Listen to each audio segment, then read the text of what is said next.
Welcome back to The Explainer. I am absolutely pumped for today's deep dive because we are unpacking the brand new AI landscape of 2026. Now, if you've been following the space, and I know you have, you're probably feeling a little bit of whiplash lately. For the longest time, we were all basically chasing that one single God model, right? That one magical tool that could literally do everything perfectly. Well, looking at the fresh data and benchmarks for 2026, I can tell you for a fact, the era of relying on just one all-knowing model, it's completely over. The game has totally changed. Today, the real power is all about knowing exactly which tool to pull from your digital tool belt. So, that brings us right to the massive question plastered across literally every headline right now. Has GPT 5.4 finally been beaten? Well, the short answer is kind of yes and no. When you look at the raw data, GPT 5.4 is still an absolute titan. I mean, it's an incredible generalist. It's got that 1 million token context window, native computer use. It's still sitting right at the top for broad general purpose agentic tasks. But here's the reality check we all need. Specialized models are now actively outperforming it in highly specific day-to-day workflows. Basically, the giants are getting outmaneuvered in the niches. Okay, let's really dive into this. To actually navigate this wild new landscape of specialized AI, we absolutely need a framework. And the source data points us straight to something called the 4W1H technique. That stands for who, when, where, what, and how. It's a classic problem-solving method, but it is now entirely essential for AI. You can't just pop open a chop box anymore and cross your fingers. You have to stop and ask yourself exactly what you're trying to achieve, who is doing it, and where the data's coming from. That's the only way to figure out how to solve it, and ultimately which specific model you actually need to deploy. So here's our roadmap for the explainer. We just knocked out our Welcome to AI in 2026. Next up, we're going to look at the new coding heavyweights, then unpack research, reasoning, and automation. After that, we'll explore the 2026 Creative Suite and wrap up with long context and open source models. All right, moving right into part two, the new coding heavyweights, and these are our specialized models for development. 70.6%. Take a second to process that. That is Claude 4.5 Sonnet's confirmed score on the SW Bench, which is the industry standard software engineering test. For all of you in the dev world, you already know this is a staggering figure. We aren't just talking about, writing a quick Python script here. This proves that Claude 4.5 Sonnet can dive into a live, messy code base, identify a production bug, and autonomously fix it with an over 70% success rate.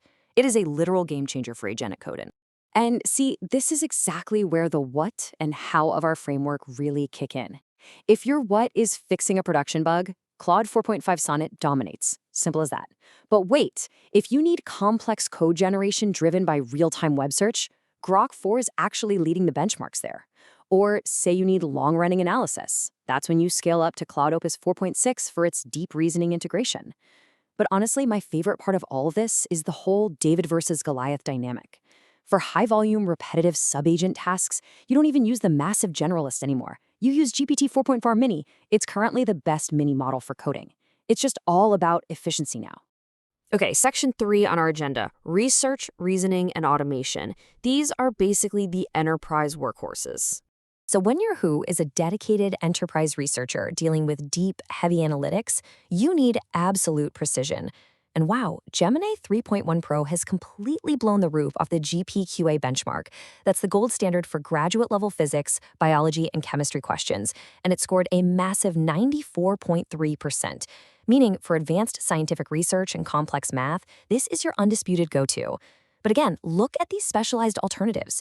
If your research means you need to integrate up to the second web data, Grok 4 is your champion. And for complex, multi-step reasoning that actually requires analyzing visual inputs, Alibaba's Qwen 3.5 397B is flexing some seriously incredible vision modes right now. And this next part brilliantly illustrates the whole divide between just chatting and actually automating. Our source data separates these two beautifully.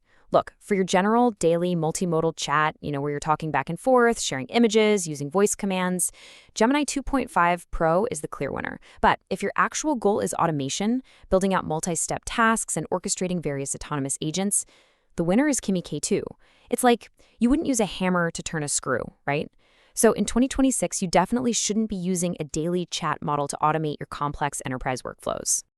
Moving right along to section 4, the 2026 Creative Suite. Let's talk visual and content generation. Even in the world of image generation, this split between specific use cases is just absolutely fascinating.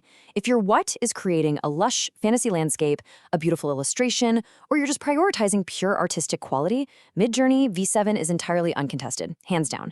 But what if you're designing a movie poster, a corporate logo, or anything where the text needs to be spelled correctly on the image without turning into some garbled, hallucinated mess? Because we all remember those days.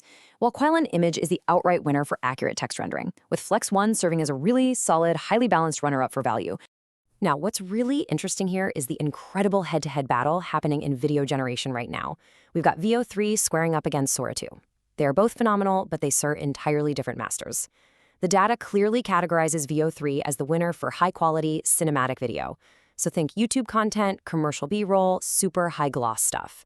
Sora 2, on the other hand, is the undisputed winner for advanced physics. If your scene requires realistic gravity, complex interactions between objects, or just highly accurate animations, Sora 2 is absolutely what you pull from the tool belt. All right, let's hit our final major section, number 5, long context and open source. It's time to talk about scaling the limits. 10 million. Seriously, just let that number sink in for a second. Meta's Llama 4 Scout now features a 10 million token context window. I mean, think about it. Just a few years ago, we were all struggling to get AI to remember the beginning of a single essay. Now, with 10 million tokens, you aren't just uploading a quick document. You can drop entire massive code bases, huge repositories of dense legal contracts, or literally whole series of novels into the model's memory all at once. It fundamentally, completely changes how we interact with vast amounts of data. And let's move to see how this builds, because this massive scale is also fueling the open source revolution. Proprietary models aren't the only ones evolving at lightning speed anymore. Mistral Large 3 is making huge waves with its Apache 2.0 license, which means highly permissive commercial use for businesses.